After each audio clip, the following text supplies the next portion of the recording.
You ask Tiger to solve. This deals with linear equations with one unknown. The final result is x equals 8. Let's solve it step by step. Simplify the expression. Expand the parentheses.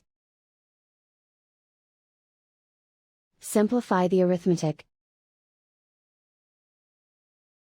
Group all constants on the right side of the equation.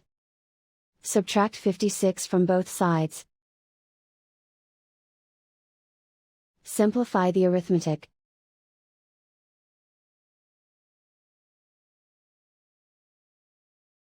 Isolate the x. Divide both sides by 8.